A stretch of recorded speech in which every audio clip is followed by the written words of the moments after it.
cultures are not just formed. Culture are a product of deliberate and consistent activities of people. Once it is permitted for a period of time, it becomes the identity of the people. If what is permitted in society is foolishness, it becomes what the next generation will model after. So it's not about the society itself, it's about what you are allowed to thrive part-time. And that's why it's very dangerous. The moment it is rewarded consistently, it becomes the pursuit of those coming. On this episode of Declassified Podcast, we turn the lens inward on the man behind the movement. FEMI LAZARUS, a Pan-African enthusiast at his core, has spent a lifetime championing one conviction, shaping Africa's narratives through media, mentorship, and the quiet, deliberate work of social engineering. Founder of Voice of Africa, Free at Last Rehabilitation, his prestigious mentorship academy, White House Studios and record label, and movie productions in the pipeline. A life coach, author, and spiritual voice shaping the moral and intellectual compass of a generation. Because you made a statement that I really, really agree with, how that the algorithm is a weapon of war. In the late 80s into the early 90s, most of the people that were presenters for most American TV stations, news outlets, were CIA agents. So they were not just giving news, they were giving perspectives. But those who are behind the scene are not informing you, they are wiring you. You see, they have also mastered to do something, and that is to get involved in movie productions, in selling the emotions to those movies. You have been engineered in certain ways as touching what to believe. You wake up and you will defend your engineering.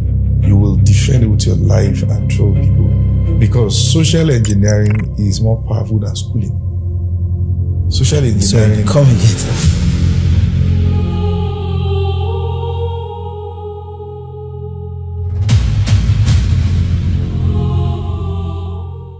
Hey guys, if you're watching this now, that means you have ears for intelligent conversations, and this is exactly where you want to be.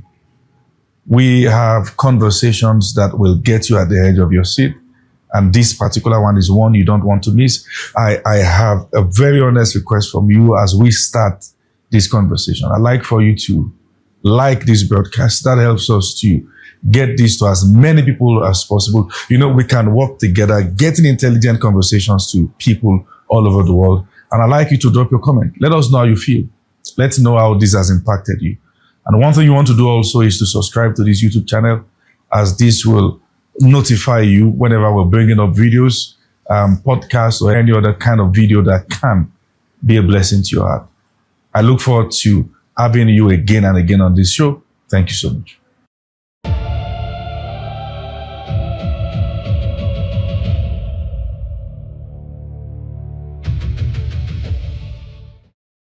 You are what I would call arguably one of the loudest voices speaking to organizations, individuals, systems. And one of your emphasis, in fact, one of your quotes that I would like to just reference here, you said, and I quote, "The courageous would always lead the gifted," right?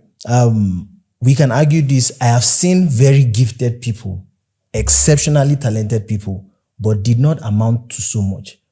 How pivotal do you think, in your opinion, is the subject of courage, confidence, to the subject matter of excellence as against mediocrity?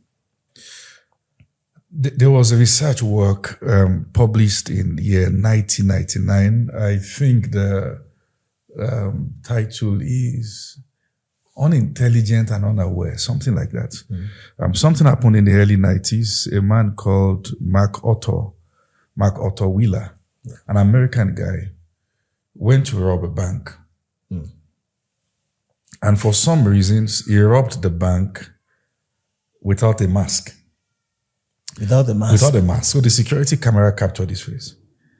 And, but he did something. He had read somewhere that if you rub lemon juice on your face, since that's what they use in making something invisible ink, something like that, since it can function like an invisible ink, then it will make your face undetected by security camera. So he just rubbed lemon juice on his face and then went to rob a bank. So when he was apprehended, he kept saying, but I applied the juice. It was his work that a man called David Dunning and one of his graduate students called Kruger studied. And it was from those work that they observed that there is a very big possibility in the society that the people who are not so smart have more boldness than those who are smart. True. And they evaluated people based on different aspects of competence, based on grammar, humor, and some other things. And in all of those experiments that they did psychologically, they found out that the people who are so smart, who took questions that were simple, believed that it was as easy for the rest the same way it was easy for them. And the people who were not smart always assumed that everything, they emerged for most of the experiment quite more bold than those who are smart. That's where we got the Dunning-Kruger effect from. And that's where the theory was postulated from. It is the illusion of competence. The fact that particularly in this part of the world, that our society at large gives room for whatever sounds sensational, not necessarily intelligent. It is not just true that unintelligent things trend. It trends because unintelligent people give it attention. True. So there are two aspects to the questions you have asked. The first aspect is the fact that there is a deliberate system that is architected, particularly in this part of the world, to make sure that the least leads the best. But you see, the least will keep leading the best if the least are more courageous to step into rooms and do the things than the best. Partly so is the fact that it's an architected system, but the other part also is the fact that it's just the way life is. Most of the people who are exceptionally gifted are not usually bold people. And then that in itself has been exploited to bring our world to where it is today. Do we then say, if we're going to create a comparison, which of course we shouldn't, but if we're going to have to pick between the skill and courage, who is most likely to break into society and become a person of impact in society? The one who is gifted, exceptionally gifted, or the one who is outstandingly bold and courageous? One of the questions I want to ask you is the current society that you are living in, who is shaping it? The bold. All right. It's the way it's designed. Intelligent people always believe that posterity will speak.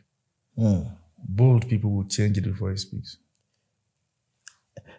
That construct in itself, I know the world is not fair. So my question is, what is the psychological framework that sponsors that construct? Because if this is what it is, then how then do we tell the next generation to pursue after competence, skill, after giftings, become exceptional at what you do, if all it takes to become a person of impact in society of some sort in our society today is boldness?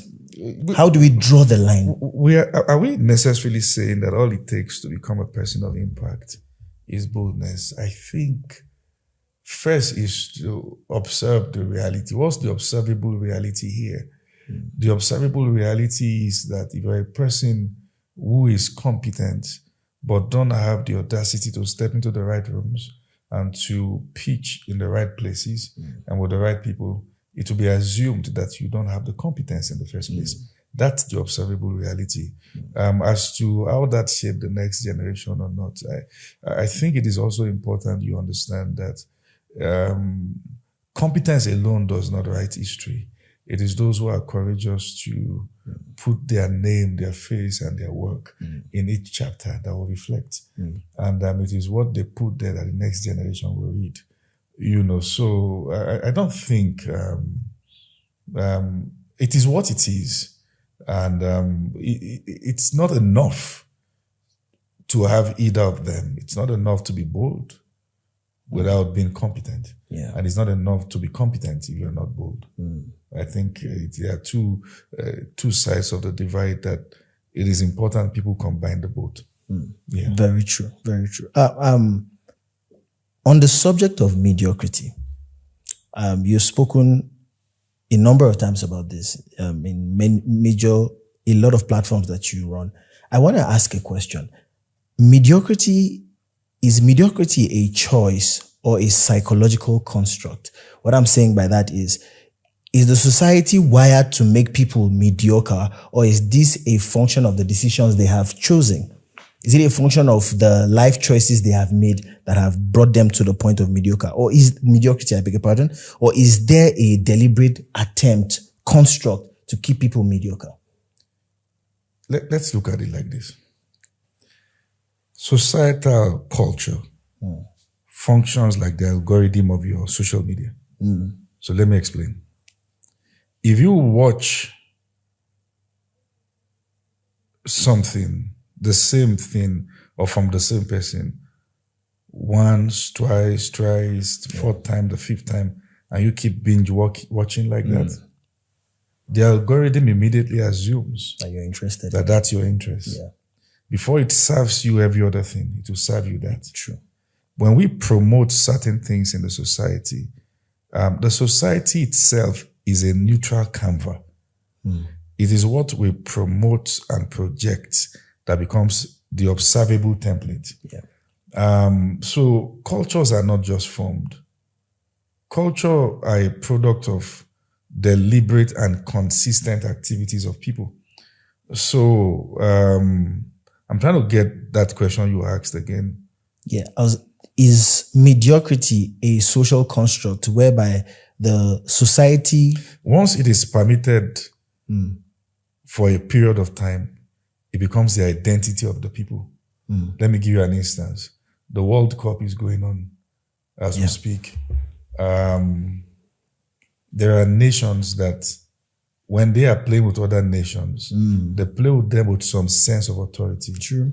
Because if you look at their history, they are coming from long-standing record of what those who have gone ahead of them have established as a pattern in terms of the ability to win and to get to certain stages. Those who have that history, that record, believe it is their right to either outdo or at least get to the level of their predecessors. In the same manner, if what is permitted in society is foolishness, it becomes what the next generation will model after. So it's not about the society itself. It's about what you are allowed to thrive part-time. And that's why it's very dangerous. The moment it is rewarded consistently, it becomes the pursuit of those coming behind. You know the chicken and the egg debate, chicken and the egg, which comes first? There's the argument. In fact, in light of recent happenings in our society, there's been the whole Olodo uprising conversation going on. There's the question of the chicken and the egg in the sense that what or who engineers who? Is the society a slave to the engineering? Let's use the algorithm, for example. Or is the algorithm engineered by the society? Who engineers who? Who is responsible for who? Before I get into the depth of that answer, I think one of the first things we need to understand, particularly where people were given to books, is that in our modern day world, algorithm is a weapon of war. True, I agree. You want to study about the Roman Empire and what broke and weakened the Roman Empire. It was pleasure. Their lords and their captains began to get themselves involved in all manner of vices, get drunk, have orgies and all the likes and stuffs like that. And before you know it, they were weakened in control and all that. So sometimes I hear some interesting comment and sometimes we're just fascinated by our own perspective and say things like, in the next coming years, Africa is going to have one out of every four person in the world will be a black person from Africa. And then we almost immediately believe that in itself is a good news, while we are not checking the engineering of the media against the minds of those coming behind, how that their numbers will not be a threat if their might is broken and if they are reduced to pursue vanity and what doesn't bring them into what can affect the world. So before we can talk about what engineers what, it is important we understand that a media that is not regulated by this part of the world to have to tell them that if you make so much from us, then it is important that we have to decide what flies. Sure. Also, I think I have a personal experience of this. Few months back, I took a trip to an Asian country one of these times ago, and something interesting happened. I noticed that my algorithm shifted. Yeah, it does. When I went there, of course, I was scrolling through Instagram, but the kinds of things that were coming at me, of course, because everything changed, my whole phone settings changed to that algorithm over there. And I noticed that the kind of content I was seeing were different. And it was still a suspicion in my mind until recently we began to talk about all of these conversations. So how serious is this engineering that we're talking about? How, because you made a statement and that I really, really agree with, how that the algorithm is a weapon of war. In the late 80s into the early 90s, most of the people that were presenters for most American TV stations, news outlets, were CIA agents. So they were not just giving news, they were giving perspectives. Wow. And one of the things superpower nations like that have been able to do is not just to use their news, because to an average person, which people can, of course, argue, of course, they've been designed so, believes that he's listening to news and is getting informed. Yeah. But those who are behind the scene are not informing you. They are wiring you, you see. And they have also mastered to do something, and that is to get involved in movie productions. Use movies to give their perspective about the event in Afghanistan. Use movies to give perspective about the event in Iraq. True. You see in the movies the pain of losing one American soldier and not consider the pain of wiping out civilizations, of the Palestinian children and all the genocide and all the things that have gone on there. And before you know it, in selling the emotions to those movies, you have been engineered in certain ways as touching what to believe. You wake up and you will defend your engineering.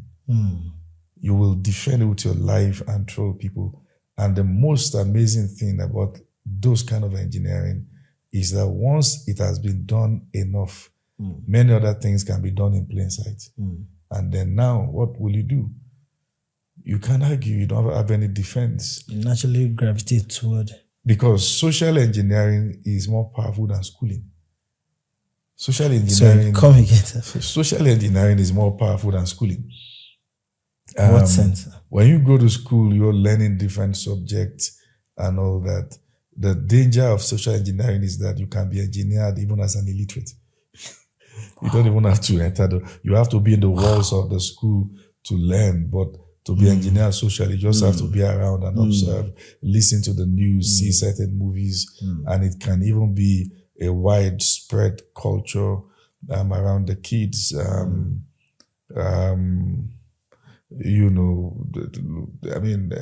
This generation of Africans grew up seeing superhero movies like the Wonder Woman, the Superman, the Spider-Man, the Aquaman, Batman. So there is a mentality of saviors coming.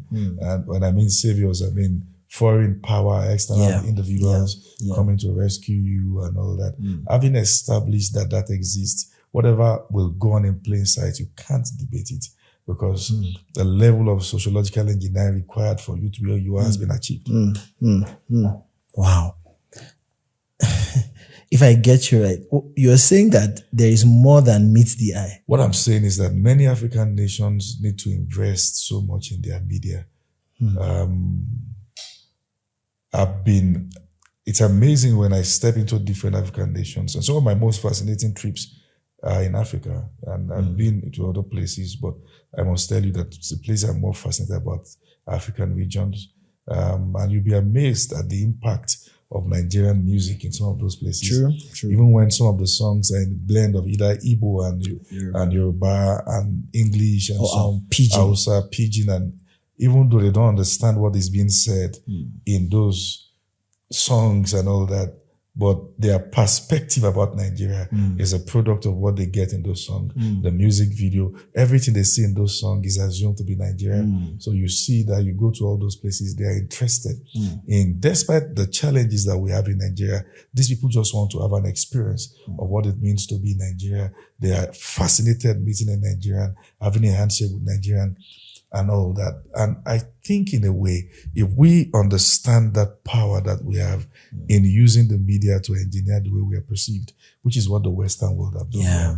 They've built their economy on well-told stories, and I think we do have a lot of leverage.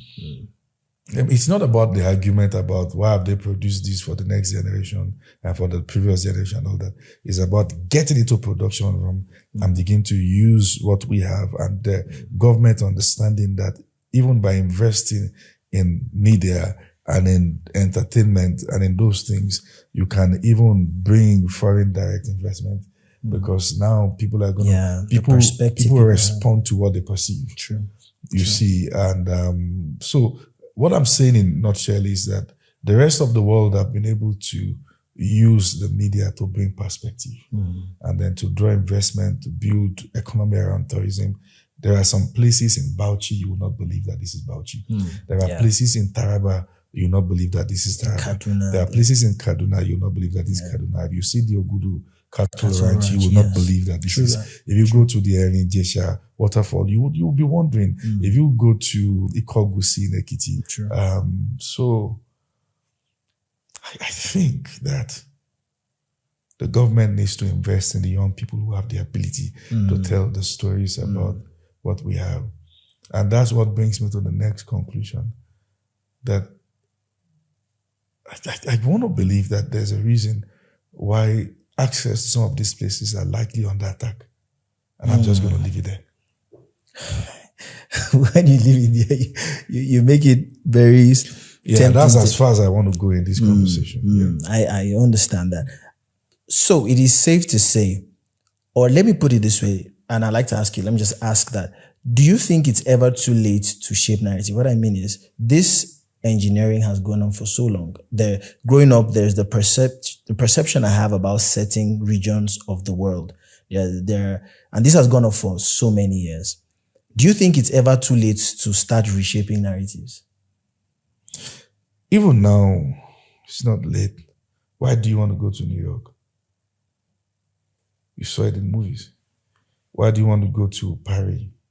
Some things you've seen, pictures, movies. Eiffel Tower. Yeah.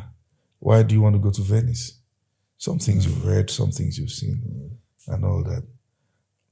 There was a generation of African writers like the Chinua Achebe, and you see works that will forever be remembered. Things Fall Apart, that drew the attention of the world to not just the events in Nigeria, but also our deep cultural heritage. And you read the works of Olarotimi, you read the works of Ngugi wa Thiong'o, you read the works of Wole Soyinka. These are works that shone light on their part of the world. The earlier we begin to platform those kind of thoughts, the earlier we begin to... I think that there is a deliberate attempt to neutralize the African culture. When I talk about the African culture, I'm talking about the heritage of Africans in respect to our people, the beauty of our spirit. By that I mean what we have, who we are as a people, our food, our songs, our dressing, our strength, our might as a people. I say that because I'm careful lest my statements are taken out of context. I say that independent of religion. I'm talking about the beauty of our landscape. So if we begin to I don't know why I keep losing track of your question. So I'm asking if it's ever too late to If we begin to narratives. bring back this kind of thought that shine light on what we have and begin to platform them again, and that's what it takes to reshape the narrative. You know, I think that's what it takes. What do we platform? What programs are heard on TV stations? What story does it tell?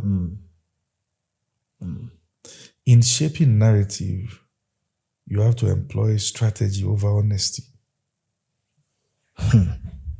Wow. It's just like any event photographer knows that the fact that people featured in the event doesn't mean that they must appear in the entire overall work. Yes.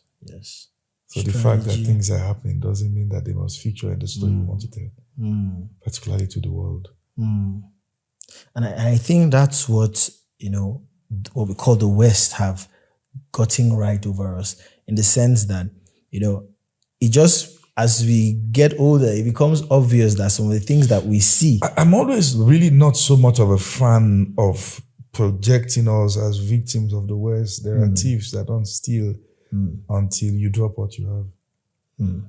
They literally don't collect it. They just seduce you to drop what you have. And then you take emptiness. Why we blame the man who gave you the empty peel of banana? We must blame you who dropped your banana. Who dropped yours. True. Very true.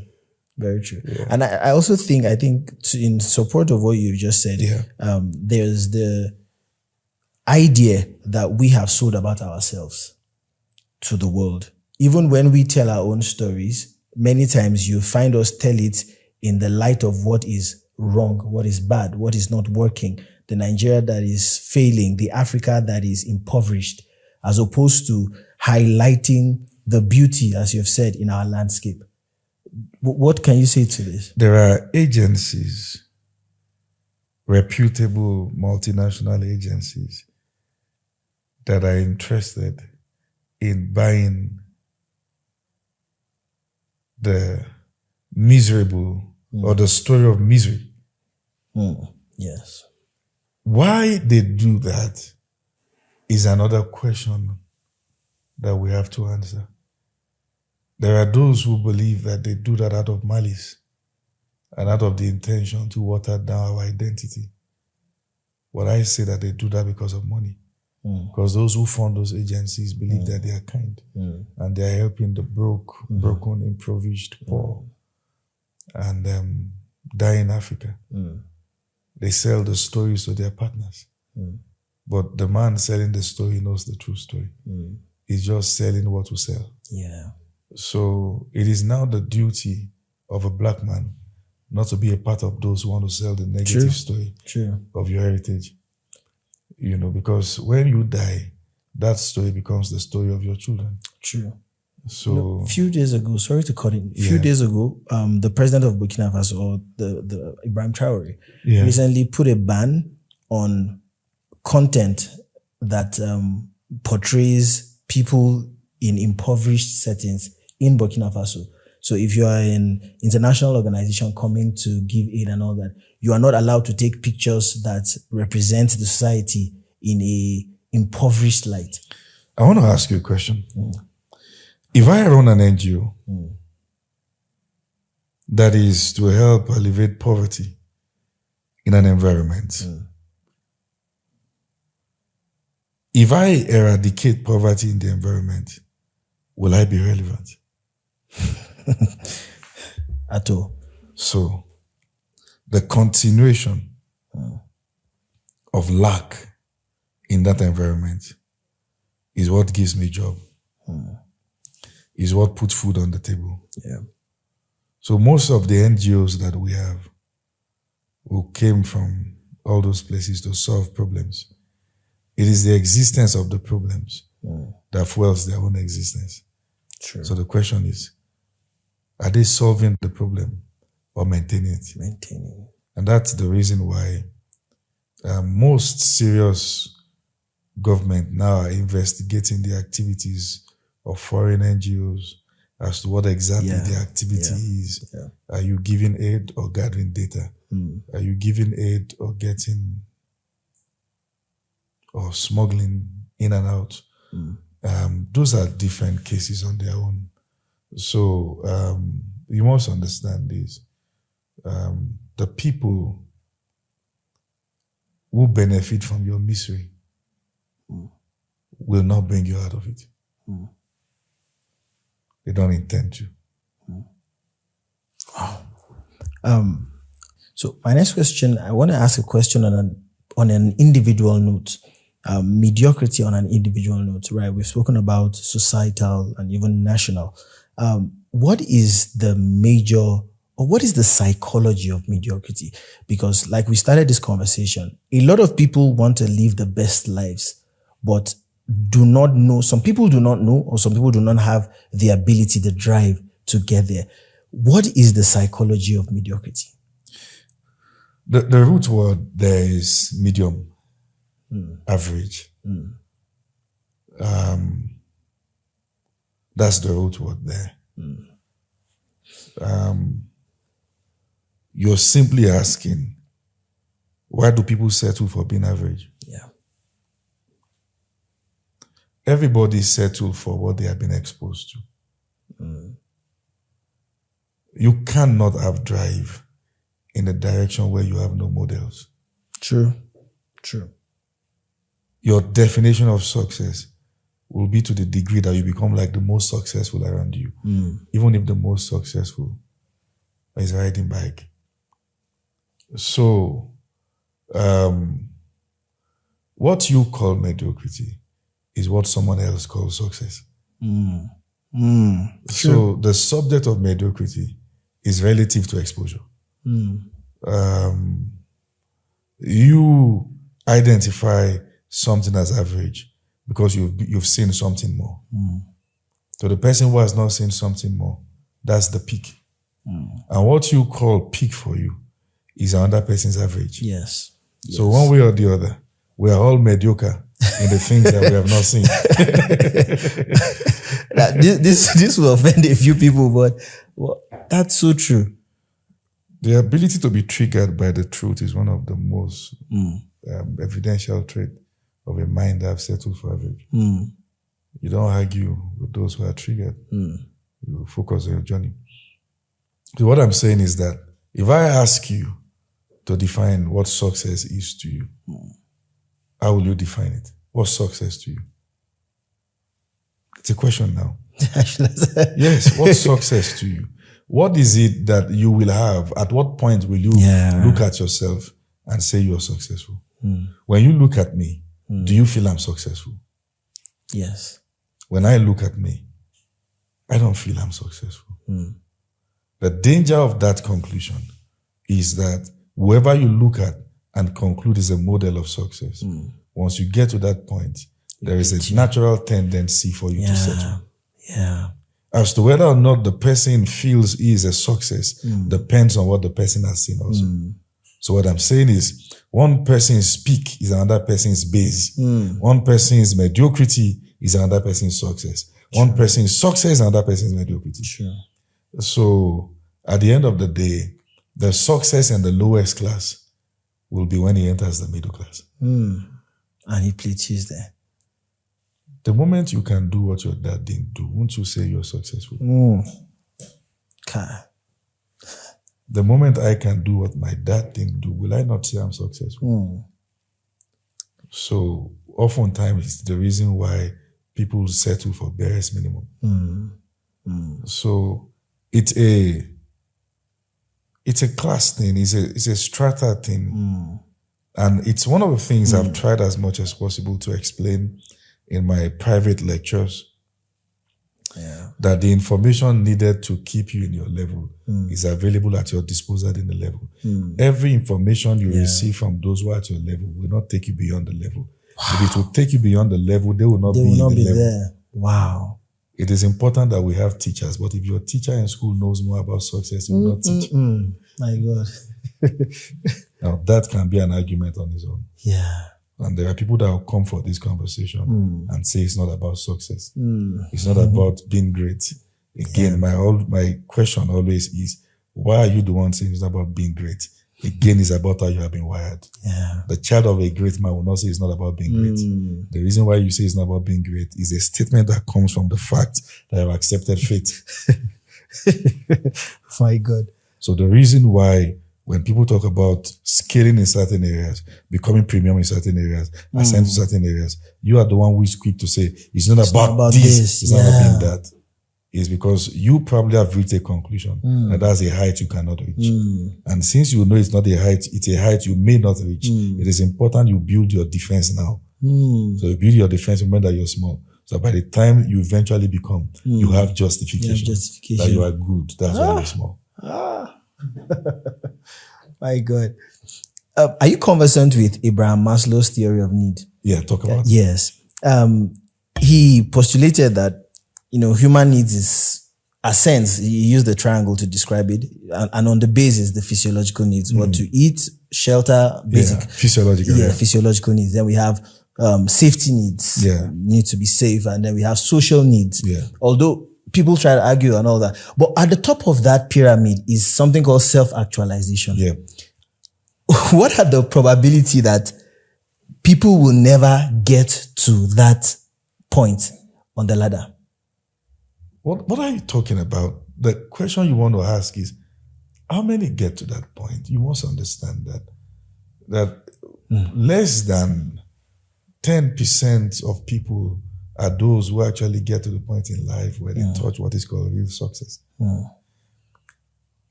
What happens to the rest is that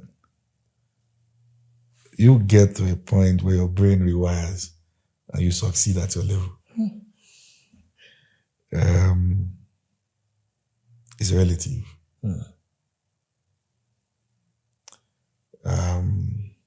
There are things I want to say that are brutal.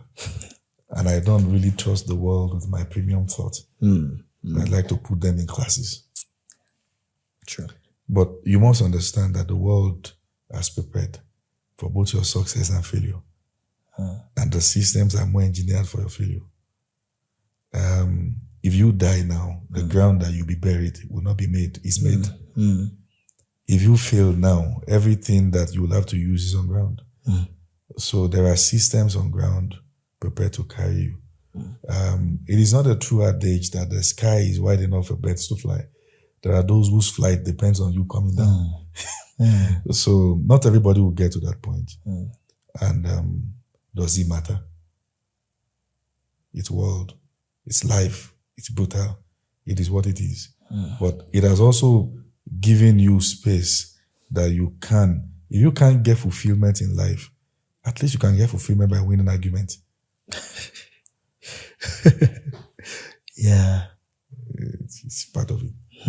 So can we then really now separate societal construct from individual what's the word now? Aspiration. What I mean by that is let's take a case study of someone that grows up or grew up in a society where they are depraved. There's no basic, let's use the triangle as an example. Physiological need, he has to really, really trust God for what to eat at the basic level. How can that person dream to get to the top of that pyramid, to get to self-actualization, when the basest is a prayer point? When safety needs, he has to trust God to go back home safe if he steps out of the house on a daily basis. So how pivotal is societal construct and the things we see around our society powerful to determine a person's success and mediocrity in life? You're trying to force words out of my mouth. Every strata is a prison.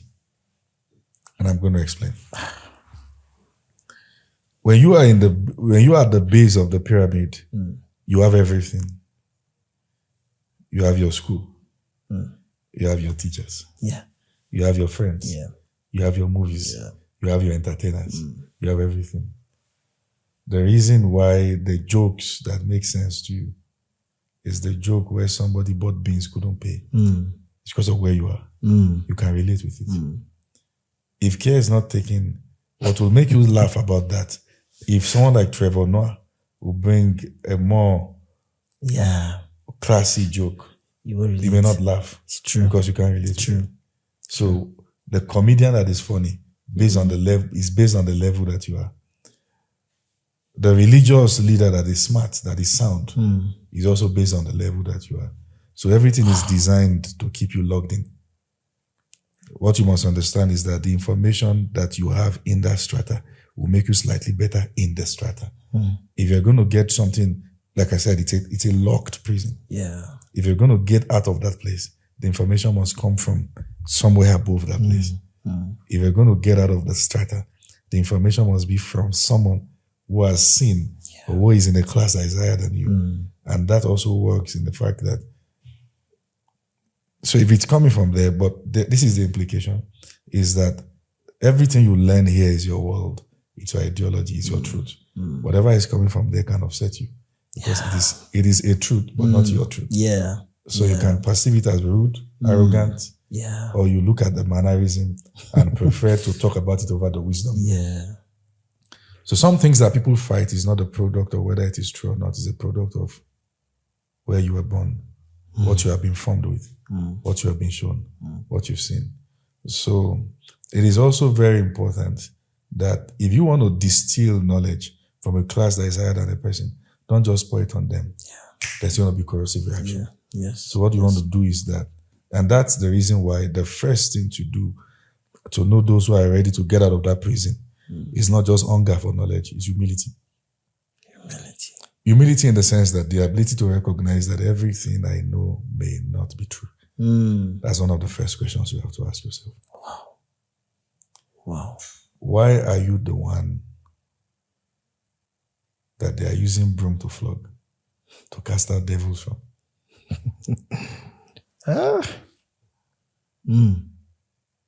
If you are the sponsor of that program, will they flog you?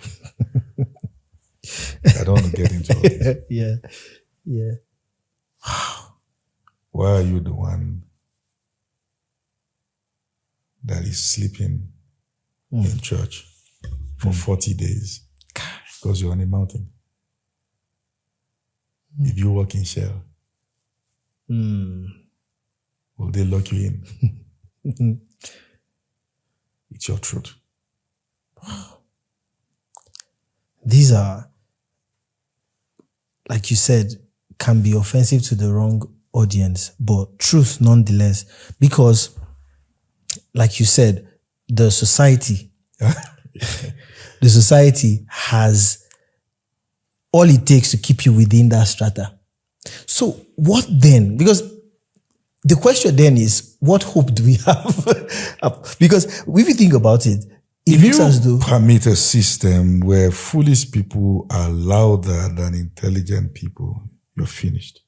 A loud, ignorant mob is powerful. And their voice can drown the voice of intelligent people. So, you have to be careful of what we permit. And the issue, what you can learn from Dunning-Kruger's theory, is the fact that the ignorant but unaware people will never stop speaking because they are always bold. True. So, whose voice do you allow to engineer you? That's the question. If you go to the poorest neighborhood, that's where fights break out. Yeah. Why? Psychologically, it's easy to fight themselves because relationships don't produce here. Yeah. When you go to the richest neighborhood, they don't fight. Why? You don't fight those that can be useful for you tomorrow. Sure. So check, what part of the media do you have consistent fights breaking out? It is a place where their names don't open doors for each other. True. It's just the way it is designed. If you are surrounded by important people, and it matters what they see you do, you'll have better PR. Very true.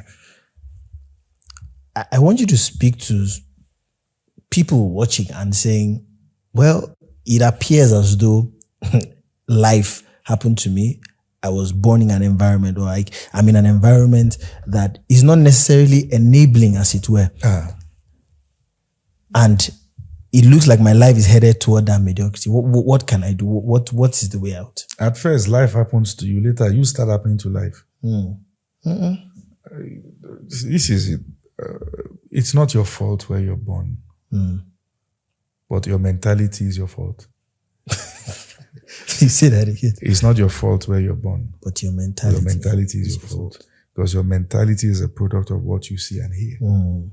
So it's not enough to know that this is a bad situation.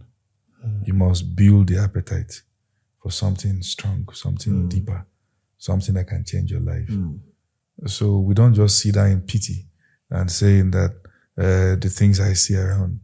The question is, if you want something better, go for it. Start by unfollowing those who had nothing to you. And you want to get the right books. You want to form the right ideologies.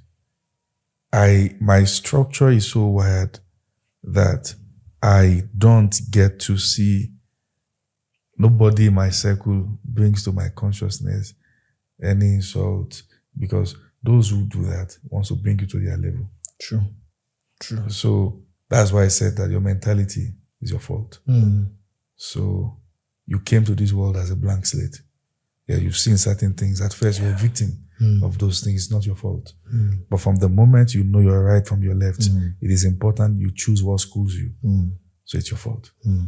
Wow. I think I'll just get to ask two more questions before we wrap up. Still owing to what you said as how the society influences the trajectory of a person's life, right? Someone might be asking also, I have tried, but like you said, I cannot, or a person cannot go beyond what they have seen, the environment, what has been mirrored to them, the possibilities that has been spoken to their mind. And a person is in a situation where everyone around them, every single person around them is barely successful and has become the standard of success in that environment. Or they are in a system that celebrates people that are not the highest level of success as success. What counsel would you have for that? I think one mistake you keep making in this question is that you keep assuming that what you define as failure is not what the other person is defining as success. It is not just success you pursue. The failure of the greatest failure in your environment can become your ultimate pursuit. Sorry, please come again. It is not just success you have the ability to pursue. The failure of the greatest failure in your environment can become your ultimate pursuit. A young boy was asked what he wants to become in future. He said he wants to have bike. He wants to ride bike. He wants to be like Badawasu. So he took a bike. And what is Badawasu's life like? He has a bike he rides. He has another one he gave out for hire purchase. He has one room in the Face My Face You with some blue lights and some picture of naked women on the wall, and has a VCD and television. The children goes there, see some movie once in a while in a TV that they have to shake. They don't have a TV in their home. This guy is failing so badly. They look at him. He's the brother they want to be like. He's the encouragement. He's the kind of future they want to have. It's not just success you pursue. Who told you that what you're pursuing now is not failure? Success is relative. It's relative to, for instance, the amount of money you will have that you refer to as huge amount. Probably will give testimony about it in your church. It's somebody else's bank charges. True. So what I'm saying is, let's just say success is relative. And when people get to lock in on their own definition of it, if you don't know what they have logged in on, you call them mediocres. But as far as they are concerned, they are successful. So this is my advice. When we find what people have logged in on, you can't help them become better till you have changed their focus. So, True. So what people have logged in on is different. And there's nothing we can do to help that mind till we have changed the focus. Let me say this to you. And this is one of the things, a conversation I'm preparing to have in public school. You see, chaos is not a problem. It's a design. The fact that you went to a school that when rain is falling, they will have to park the student one side because the roof is leaking. The fact that you went to a school that some classes are no longer useful because the roof is out. The fact that you are in a system where you have to trust for when NEPA will bring light so you can iron your school uniform. The fact that you're not certain what is constant. You're not sure where you go and can return alive. It's a design. It's education. Children who have been schooled by that will live to demand for barest minimum. They cannot demand for leadership in terms of they leading. They demand for leadership in terms of someone else coming to lead them. They wait every 4 years for a savior. They don't prepare to become one. The system, what I'm saying is, it's a design. And I've said this for the longest time. The fact that the president's wife can come out and say that we are preparing to give women money for petty traders and Akara. Do you tell me, for people who are that elite, don't know what kind of investment people can have that can change their life? It is important that those women sell Akara so they can be relevant for their votes to vote in the next elections. As long as their life can change and they are maintained, they can be weaponized. Everything you call problem is a deliberate architecture. The fact that the sickness that can be easily cured can kill you. Recently, we got a call that one of my mentees, let me use the word, was sick.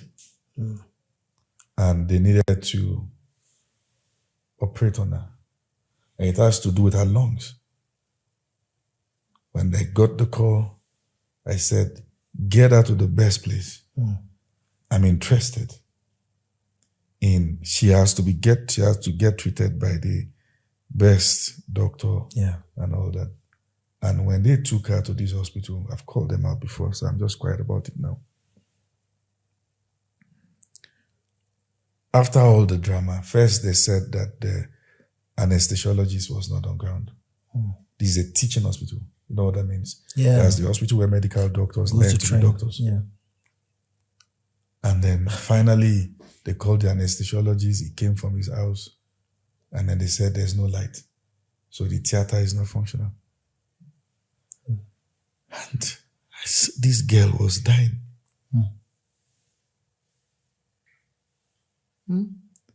How many of our maternity wards are really functional? What's maternal mortality like? And that's why I don't agree with the fact that when people change environments from some of these countries to Western world in particular, that they are doing so just in pursuit of money. Sometimes it's more than money. It's something that happens to your mind. There is what this environment does that kills your mind. So those are deliberate systems that when you are exposed to it long enough, the end product of it is that you become a weapon. You can be employed for many things. And at the peak of such level of injustice, you grow the emotions to fall in love with your oppressors. And some call it Stockholm Syndrome. You fall in love with your chain and those who put you there. And you can spend your time and your life defending the system. What I'm saying is chaos is not a problem in itself. It's a design. It looks like a problem, but it is doing the exact same thing it is designed to do. There are kids that will lead you tomorrow, schooling abroad. They will come back with different mentality and believe that they own you. And whatever it is that you want to believe in the midst of all that, you spend your time, and that's the reason why I don't argue. If you call me a fool, if you are wiser than me, you can't be more foolish than I am. And in my foolishness, I ignore you. Because when people are at a level, they will do everything possible to make sure you are part of them. So, whether or not it is social injustice is another story. But what I do want you to understand is that these are deliberate, architected systems. And they have been producing over the years. And they will keep producing till someone tells the people, you need a new taste bud. Wow. I'd want to ask one more question, and this might hit a little home because I want us to, it's a little religious question. You see, a lot of people acquire their set of beliefs from what they are taught. I mean, even religious teachings. Now, there's a question I want to answer. Is it God's design that some people are basic and some people are extraordinary? By that, I mean, you've heard people say things like, oh, even in the Bible, not everyone lived an exceptional life. So could it be that this is God's design for some people to remain mediocre? I mean, just be part of the numbers or just do one thing and then that's all. Could it be? Because I understand the power and the importance of teaching in the psychology of people as they emerge in life. One of the first questions I'd like to ask in return: why are you the one who is believing that it is God's design for you to be small? It's simple. Nobody minds being foolish. People hate to look foolish. Yeah. And in order to back up foolishness that people don't mind, you have to look for a philosophy to back it up. I believe that if you find the book called the Book of Destiny, on the pages of it, you'll find out that your actions are the ink that write it. Let me say it again. If you find the book called Destiny, on the pages of it, you'll find out that your actions are the inks, are the ink, or it's the ink that writes your own book. So our decisions determines our destination. So,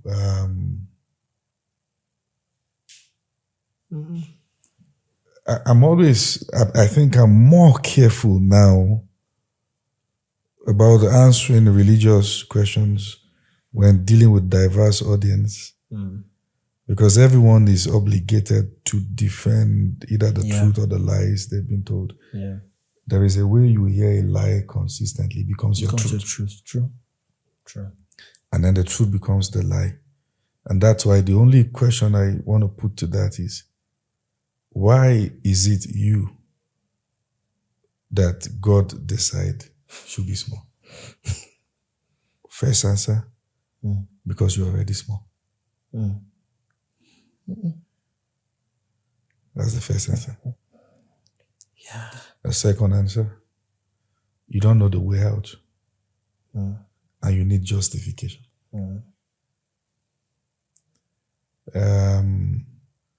Third answer,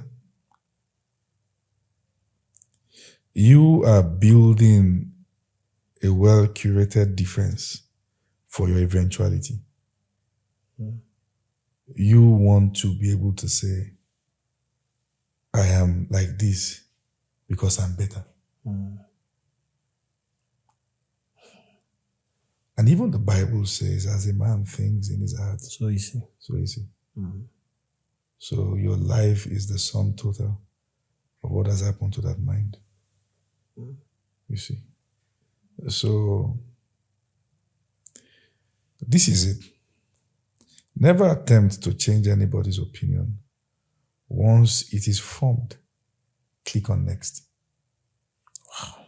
And help those Never attempt to help anybody change their opinions. Once it is formed, click on next. You have to look for people who are trying and are sincere about climbing. We must conclude like this. Not all of us will succeed. Not all of us should succeed.